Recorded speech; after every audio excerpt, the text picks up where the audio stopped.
Jogo importantíssimo. Não tem que ficar aqui fazendo um discurso grandioso. Não, meu amigo. A situação ela é calamitosa. O Fluminense não ganha desde o mês de maio. O Fluminense vem de uma sequência de empates recheada por uma eliminação para um dos seus principais rivais. O Fluminense vem com atuações fracas, faz poucos gols e, se não tem levado constantemente, só não levou quando não fez também. Dentro de campo a situação é ruim, no comando técnico também. Um treinador que para muitos, eu diria para a maioria e praticamente para todos que não a direção do Fluminense, já deveria ter sido demitido. Uma rusga grande de arquibancada e do time. E jogadores que eram para estar resolvendo e que custaram muito para poder resolver, se escondendo do jogo. O cenário é calamitoso, como eu falei. Mas hoje, mais de 30 mil tricolores confirmados já estarão lá no Maracanã. Torcendo porque a gente não torce por jogador ou por treinador. A gente torce pelo time. E a camisa do Fluminense, em conjunto com a torcida, tem a capacidade de virar essa chave. Às 9 da noite desta terça-feira, saberemos o resultado de Fluminense Independiente e Rivadavia de Mendoza. Jogo de ida das oitavas de final da Copa Libertadores de 2026. É possível que seja um resultado positivo e que o Fluminense vire a chave disso. Ou é possível que seja um resultado negativo e seja como um balde de gasolina no meio de um fogaréu. Talvez a gente não tenha nem treinador quando acordar amanhã de manhã.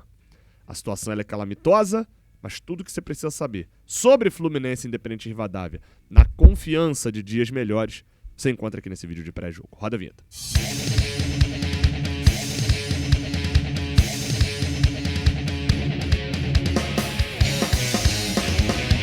Seja bem-vindo, você guerreira de todo o Brasil e de todo o mundo. Aqui é o canal Raiz Tricolor, eu sou Gabriel Amaral, sou jornalista por formação e tricolor de coração. Hoje o Fluminense Independente Rivadavia de Mendoza, no Maracanã, jogo de Copa, jogo de Libertadores, do único time que derrotou o Fluminense no Maracanã, com público em Libertadores, desde, estamos falando de década de 80, meu amigo. Então é um adversário chato, da segunda melhor campanha na fase de grupos. Mas vamos para as informações básicas. Fluminense Independente Rivadavia aqui no Raiz Tricolor, né, lá no Jornada Catel 1902, no canal do Lessa, no canal 20 e no canal Gol de Barriga, às 4 da tarde já começou. Pré-jogo, informações diretamente do estádio, trazendo trânsito, transporte público, entrevista com o torcedor lá na frente, clima do estádio, todas as informações sobre escalação, apurações, informações você acompanha aqui. Então, liga às 4 da tarde e, meu amigo, deixa aqui no Jornada. Tá? Na hora que a bola rolar, se você tiver ESPN, que é por onde a bola vai rolar com imagens, você liga na ESPN e mantém o áudio com a gente. Te garanto que não vai ter delay nenhum, na verdade a gente vai chegar até um pouco antes da ESPN. Aí você dá um pausezinho na gente ali para poder igualar se você quiser. Mas acompanha com a gente, se você não tiver ESPN, você pode acompanhar com a gente que você vai ser informado de tudo sobre o jogo, beleza? A arbitragem da partida é do Christian Garay. Falei um Christian, né? Christian Garay, do Chile, 37 anos, muito jovem. Já apitou um jogo do Fluminense na história.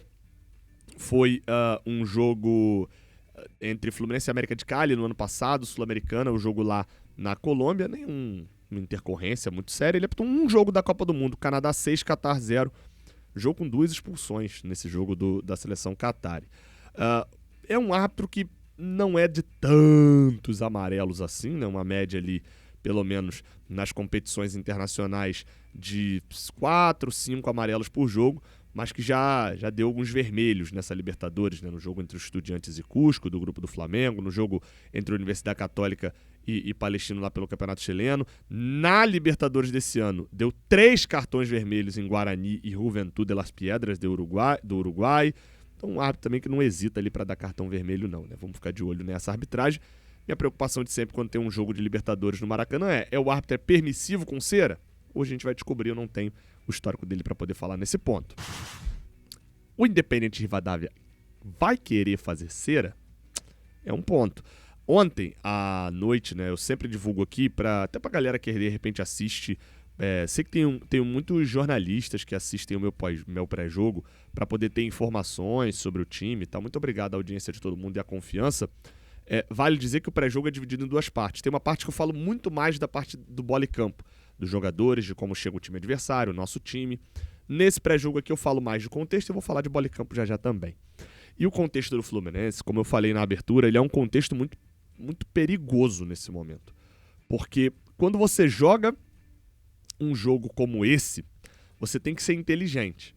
Você não tá jogando nada, tá muito mal, primeiro jogo em casa, não deu pra vencer, você tá jogando muito mal, meu amigo, leva o empate pro jogo fora e no jogo grande tu se garante.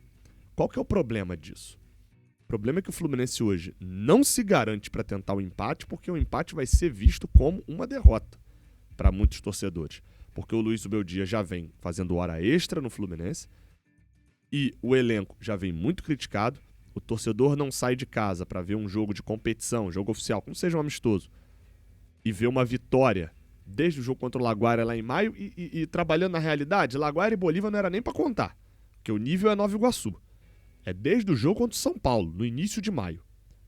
Então, a situação, a torcida do Fluminense está, nesse momento, irritada e desesperançosa. Essa é a realidade. E chega depois de uma eliminação pro Vasco, da maneira como foi, tomando um baile de um time que é 19º no Campeonato Brasileiro, 18º no Campeonato Brasileiro. Agora, pelo menos com a vitória, subiu um pouquinho. Saiu da penúltima posição para antepenúltima. Então, assim, a situação ela é nesse naipe. E aí ainda acrescenta um outro ponto. Quando eu falei aqui que você leva pro segundo jogo e faz um jogo grande. O Fluminense, com esses jogadores, mas eu acho que mais vai ficar mais atrelado à pessoa do Luiz Ubeldia, tem alergia a jogo grande. A quantidade de mata-matas que o Fluminense jogou em jogos grandes e perdeu sob o comando do Zubeldia é desesperadora. A quantidade de clássicos que a gente tropeçou é desesperadora. Passou de 30 mil, 40 mil no Maracanã, o Fluminense peida com o Zubeldia. Esse é o desesperador. Então, hoje, talvez no The Last Dance do Luiz Ubeldia, a gente vai precisar ver um Fluminense que a gente não viu até agora no último ano inteiro. No último ano inteiro. Vou até ir um pouquinho além. Um Fluminense que a gente não viu desde o Mundial de Clubes. Na Copa do Mundo de Clubes no ano passado. Porque sob o comando do Renato também a gente não viu, já que a gente já veio com a classificação encaminhada contra a América de Cali e contra o Lanús a gente empatou o jogo por 1-1 e foi eliminado. Então, jogo grande no Maracanã, a gente não vem conseguindo decidir. Vá lá talvez o Fluminense Bahia ainda sob o comando do Renato na Copa do Brasil do ano passado. O Fluminense vai ter que mostrar que, mesmo se não jogar bola, porque às vezes brilha o meu olho vendo o Fluminense dos primeiros 2-3 meses dessa temporada. Você pega Fluminense Bahia e vê o gol que o Fluminense fez contra o Bahia. Jogada, tabela pra entrar na área e resultar no gol do John Kennedy. Pega Fluminense e Grêmio e vê o gol que o Fluminense fez contra o Grêmio numa jogada de ensaiada de escanteio. Pega melhores momentos ali do início da temporada contra o Corinthians, a quantidade de jogadas que você percebia o desenvolvimento do treino no time. E você pega hoje. Um time que tem uma dificuldade tremenda de fazer gol. Fez um gol contra o Vasco num bumba meu boi ali dentro da grande área. Fez 2 gols com um zagueiro dentro da grande área cabeceando na reta final contra o Botafogo e contra o Bragantino e um gol de pênalti contra o Grêmio. É muito pouco. É muito pouco. É um time que tem dificuldade de criação e que nesse momento simplesmente perdeu seu artilheiro na temporada. Então, o Zubeldia hoje, ele vai ter que fazer, e não tô falando aqui de agradar com o futebol, como eu falei, não é a questão do futebol, é a questão do resultado. Vai ter que mostrar que vai jogar dentro do Maracanã contra a segunda melhor campanha da primeira fase, que vem perdendo jogadores, mas sem perder muito a pompa. Independente de Rivadavia, desde aquele jogo que classificou a gente, quando eles ganharam o Bolívar fora de casa, eles ganharam o Tigre na Copa Argentina, ganharam o Huracan já no Clausura, ganharam o Estudiantes de Rio Quarto na Clausura, empataram com o Tucumã e perderam pro Sarmiento de Junín utilizando um time alternativo. Então, assim, é um time que chega com moral. Já a gente, como eu falei, desde aquele jogo até agora, jogo oficial a gente não venceu. A gente vai precisar hoje fazer o que a gente ainda não fez. Você confia? Vou falar de bola e campo. Afinal de contas, a diretoria do Fluminense tem que confiar. Porque financeiramente, meu amigo, não foram feitas vendas agora no meio do ano. E se não vendeu, é porque contava com premiação. Sem Copa do Brasil e se não tiver Libertadores... Vamos falar de bola e campo. Vamos lá, tá? Escalações. Vamos falar primeiro da escalação do Fluminense. Fábio, Guga, Thiago Silva, Ignacio, René ou Arana, Martinelli, Hércules, Lúcio Acosta, Canóbio, Savarino ou Soteldo e Hulk. Essa escalação básica do Fluminense. Aonde que pode ter mudanças?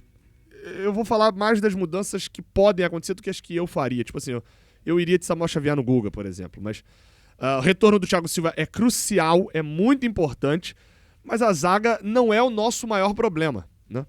Então, nesse momento, o nosso maior problema é fazer gols. E aí é da onde surge o Soteldo, que eu não concordo tanto. Muita gente tratou como se o Soteldo tivesse feito uma partidaça contra o Botafogo. Acho que foi uma opção de criação do lado de um lateral que atacava muito, no caso do Botafogo. Então, que cansou no segundo tempo, né? Então, não sei até que ponto esse Soteldo, salvador da pátria, ganharia a posição de titular, não.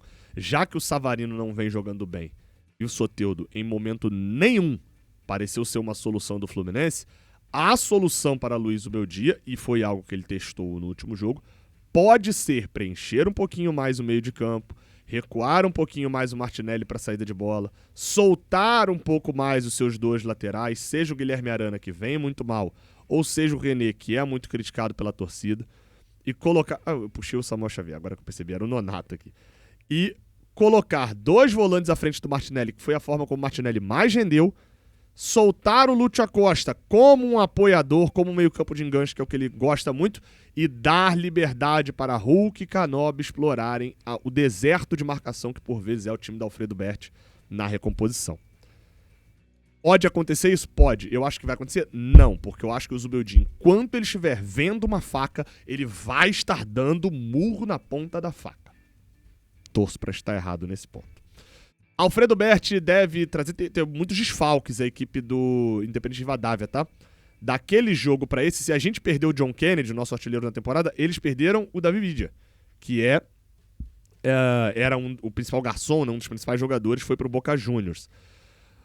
O time tem Bolcato, um goleiraço mais baixo, e que inclusive no jogo lá de Mendoza inventaram uma falta do Rodrigo Castilho em cima dele. Dá pra explorar mais isso, mas é um goleiraço. Foi muito bem na primeira fase da Libertadores. Na lateral direita, o Luciano Gomes pode ficar de fora, de repente, porque sentiu uma lesão recentemente, então pode ser que jogue o Oseja. Na zaga, Leonardo Costa e Studer. E na lateral esquerda, Juan Elordi. O meio de campo com Bottari, Buca, porque o Florentin, que é uma peça central desse time, principalmente na marcação, está suspenso. Então pode ser que jogue o Leonel Buca. Matias Fernandes, craque, jogando no ataque com... Aí tem uma dúvida, porque o Gonçalo Rios e o Sartori também estão sentindo e pode ser que não joguem, tá? Poderia jogar Atêncio ou Maxi Salas, que acabou de chegar do River Plate. E no ataque, na centroavância, Alex Arce, artilheiro da Libertadores, fez 2 gols na gente na fase de grupos, enfim, um jogador dificílimo de se marcar. Jogador que jogou a Copa do Mundo. Uma outra possibilidade que estão comentando também na Argentina é a possibilidade deles, não tendo o Gonçalo Rios, colocar, e não tendo o Sartori ou o Salas, né, botar aqui na dúvida deles dois, colocarem a equipe do Independente Rivadavia mais um zagueiro, colocar o Vichalba, que foi titular contra a gente aqui no Maracanã. Eles jogaram mais fechados, e o Leonardo Costa como líbero. Jogar com 3 zagueiros, mais os 2 laterais e os 2 volantes, e aí deixar o Matias Fernandes, o Alex Arce, o Sartori ou o Salas mais soltos para contra-atacar. Foi a forma como eles talvez queiram levar o jogo lá para o estádio em Mendoza. É uma possibilidade que eu não descartaria, e eles ganhariam muito a bola aérea, que foi o nosso principal problema defensivo no jogo daqui. Os 2 jogos, tanto de lá quanto aqui, eu fui rever, mas principalmente o daqui. O daqui a gente amassa, mas dá mole. É o que não pode acontecer no mata-mata. Vamos ver se o Zubeldia se supera hoje. Se inscreve, deixa o like, tamo junto. Até a próxima.